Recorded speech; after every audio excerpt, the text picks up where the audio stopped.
শুভ সকালের শুভেচ্ছা বন্ধুরা।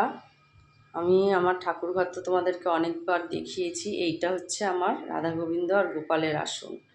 ওখানে মা সরস্বতী, ওখানে বড় মা আছে, এখানে আমার ভোলে বাবা, এই দেখো। আর ওপরে আছে বজরংবলী, তারা মা ওপরে আছে। আর ওইটা হচ্ছে আমার মা লক্ষ্মীর আসন, ওখানে গণেশজি আছে, মা লক্ষ্মীর আসন ওটা।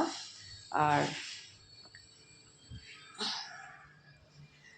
এখানটায় আছে বাবা লোকনাথ, আর এখানে আছে আমার গুরুদেব, এই যে গুরুদেবের আসন এটা।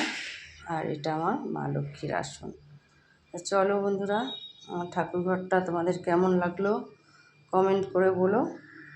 আর সকাল সকাল আমার পুজো কমপ্লিট হয়ে গেছে। আর আজকে হনুমান জয়ন্তী, আর এমনিতেও বৃহস্পতিবার পূর্ণিমা। চলো, শুভ সকালের শুভেচ্ছা সবাইকে জানাই। রাধে রাধে, জয় গৌর।